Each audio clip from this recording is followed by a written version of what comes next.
The idea of procurement has evolved from the traditional purchasing and supplies to what is currently the procurement profession. Well, it has been mentioned that purchasing is rather reactive instead of proactive, transactional rather than relational, tactical instead of strategic, which kind of points out to how things used to happen, or at least in the traditional purchasing and supply sense.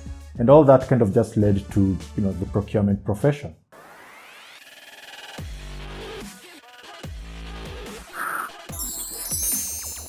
If you're new to this channel, hi, I'm Moses, and welcome to Zerite Network. So in this channel, we are all about educational videos, be it in, procurement, business, legal stuff, development stuff. There are a number of videos, so kindly do subscribe and hit that notification bell to be notified each time we put a new video. What is procurement? Now, procurement in its simplest version simply refers to the process of obtaining goods or services in any way, including purchasing, leasing, and borrowing.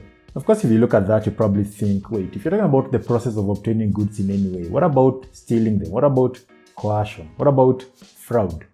Yeah, sure. Going by that definition, that might as well as be part of procurement. But, as a procurement profession, you know that there are ethics, okay? There are codes and ethics which are against that kind of thing. So such vices are against professional ethics in procurement, which means you just can't define procurement that way, right? Procurement activities in supply chain are broad. They go beyond the P2P cycle, whose main highlights are purchase order, expediting, that is monitoring and chasing delivery, receipt of delivery into stock, and payment of supplier. When you're talking about procurement, what I want to understand is that procurement kind of starts before you even get into the actual purchasing, okay? The activities start way before that. I'm talking about things like identification and definition of business needs, market survey to identify qualified suppliers, sourcing, negotiation, as well as development of contracts. Procurement will still go further, okay, into the actual purchase activities to involve things like ongoing contract management, supplier relationship management, dispute resolution, contract review, and so on. If you look at that, what you're simply saying is that procurement, just as we started, okay, procurement is proactive, rational, and strategic, and plays an integrated role in an organization. It is, as a result, more strategic and high status term compared to purchasing. So putting all that together, okay, when you are defining procurement, you can simply say that procurement is the process undertaken by the organizational unit that either as a function or as part of an integrated supply chain is responsible for procuring or assisting users to procure in the most efficient manner required supplies at the right time, quality, quantity, and price, and the management of suppliers, thereby contributing to competitive advantage of the enterprise and the achievement of its corporate strategies. Now, with that in mind, let's just summarize all this by talking about activities involved in procurement, or procurement activities, if you like. Now, the best way to understand procurement activities is to start by looking at the kind of activities actually undertaken by the people who do procurement, okay? Rather than just making it some abstract stuff. Let's see. So if you get a job in procurement, okay, procurement department of an organization, basically you're a procurement specialist. What are some of the things that you're going to be doing? So let's talk about that. Now, the things you're going to be doing, or the things that you expect procurement to actually do, will include things like, number one, monitoring the supply market. You see, there is demand, there is supply, right? And the fact that you want to buy something kind of makes you, the one who's in demand of that thing, right?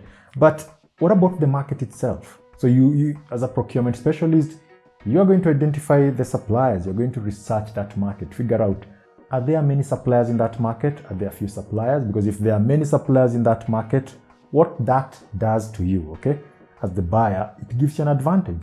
If there are few suppliers in that market, well, as the buyer, you are at a disadvantage, because that's pretty much how it works, okay? When the supply is high, there is always something that is going to happen to the demand. It's low because those things are readily available. So you start by, or rather, one of the activities you'll be doing is identifying, analyzing, looking at the supply market.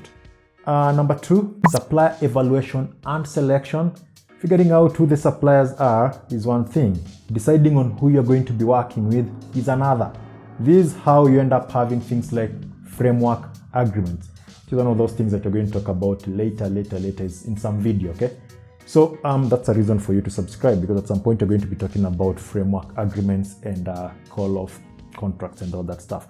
Now, so evaluate suppliers, decide to have a list of suppliers that you're going to work with. That is part of the procurement activity. Number 3, handling requisitions and stock replacement. Well, you see, it's one thing again to have stock. It's another thing not to know if those stocks are there, or which ones are about to end or to be finished. Now imagine this scenario. You have the sales team who are busy taking purchase orders, and then you have the production team who are not fast enough. So what is going to happen is that you end up in a scenario where you produce products, okay, or at least people ask for products, and the ones that you produce don't meet the demand, and so you end up having to cancel orders. So that is one of those things that the supply team is going to look at, okay? Stock replacement. Next, helps definition of requirements. So that one is going to relate to business needs. What exactly do you want? What do you want to buy? Okay, what is required? So those kind of things, okay? Like developing specifications. You just don't walk into a market and buy whatever it is that you want. Do we really need these things from a business point of view? That is something that the procurement team is going to do. Next, negotiation, buying and developing contracts. I mean, kind of makes sense, okay? Before you get into a legally binding agreement, who's going to be doing that? Of course, the procurement person or the procurement specialist. So that's part of what they do. Next, contract management. Okay, look, if you're having issues with the contracts, I just want to point out that in the link in the video description, okay, you can access one of my short courses on managing contractual risks. It's a course on Skillshare. You can go there, sign up, check out the course. Once you're done, browse, check other courses. I mean, so the beautiful thing is that once you're done with the course, you don't have to pay to kind of access another course, okay? So within that month, you can check out other courses as well. Now, the other thing that, or the final thing that the procurement team or the procurement activities will involve is clerical and administrative tasks. So these are important to your business. Now look, up to there, if there is any question, do let me know, okay? You can leave it in the description or in the comment section. You can email, you can talk to me through any of my social media platforms, basically Zerite Network. I'm Moses, and I'll see you in the next video.